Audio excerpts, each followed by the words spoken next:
और भाई एवरेजेस जो है वो इसलिए मैटर इतनी ज़्यादा करती हैं आज भी, क्योंकि एवरेज से आपको कंसिस्टेंसी मिलती है ना, आपको एक रिलायबिलिटी मिलती है कि भाई ये 3-4 प्लेयर हैं हमारे पास, ये रिलायबल हैं, ये गेम जिता सकते हैं। लेकिन अगर आप हाई रिस्क पे सबको लगा दोगे तो फिर तो देयर विल बी डेज कि आप जीतोगे, but there will be days कि आप हारोगे भी। लेकिन देखिए T20 में आप मोस्टली जो है वो रिस्क के बगैर गुजारा नहीं है। जी है। आप उसके बगैर चल भी नहीं सकते, रिस्क लेना पड़ता है आजकल, क्योंकि हर एक बंदे के दिमाग में आपने स्ट्राइक रेट डाल दिया, तेज़ खेलना डाल दिया। तो वो चीज़ मैं वही बात कर रहा हूँ। अब एग्जांपल है आपके सामने, 240 किया हमने, नेक्स्ट डे हमारा सेम मैच था, 180 नहीं हुआ। नहीं हुआ क्योंकि डिफरेंट कंडीशन चेंज होगी ना। ये थोड़ी सी चीज को तो हमें उस समझना चाहिए। ऑटोमेटिकली स्ट्राइक रेट्स कम हो जाएंगे ऑटोमेटिकली, क्योंकि आपको कंडीशन मिल गई ना, टफ कंडीशन मिल गई। तो यही बात करता हूं कि आपको पता होना चाहिए सेम ग्राउंड है, ओपोनेंट बिल्कुल ओपोनेंट चेंज है, लेकिन पिच वो अलाउ नहीं कर रही कि जिस तरह आप लास्ट मैच खेले हैं, आपको थ्रू द लाइन आपको मिल रहा है, बॉल अच्छा आ रहा है, लेकिन आप दूसरे मैच में अगले दिन आपको वैसा अलाउ ही नहीं कर रही पिच। ट्रू।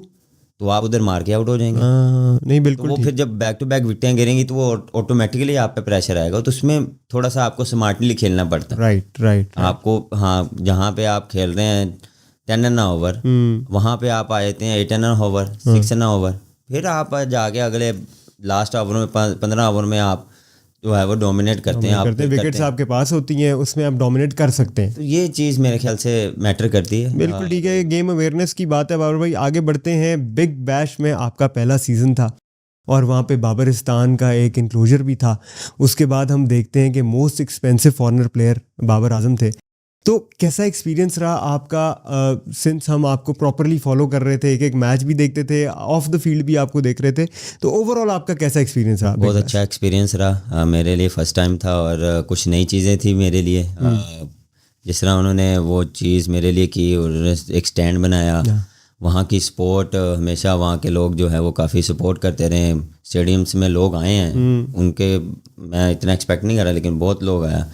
तो वहाँ की क्रिकेट एक, आपको पता, आप जब खेलते हैं एक डिफरेंट इन्वायरमेंट है वहाँ का, तो वो काफ़ी इन्जॉय किया, काफ़ी अच्छी हॉस्पिटैलिटी मिली वहाँ से। तो फर्स्ट टाइम था, कुछ नई चीज़ें थी। वहाँ के पावर प्ले आपको पता है 4 ओवर, फिर आपको वो फिर आप किसी भी टाइम 2 ओवरों का पावर प्ले ले सकते थे। तो मेरे लिए थोड़ा सा नया था। तो ये चीज़ें, जब भी आप नई जगह पे जाते हैं, आप नई चीज़ें एक्सपीरियंस करते हैं, नए टीममेट्स के साथ आप ड्रेसिंग रूम शेयर करते हैं। उसके बाद कुछ मैचेस के बाद फिर स्मिथ स्टार्क आ गए, उनके one of the best players, तो उनके साथ ड्रेसिंग रूम शेयर किया।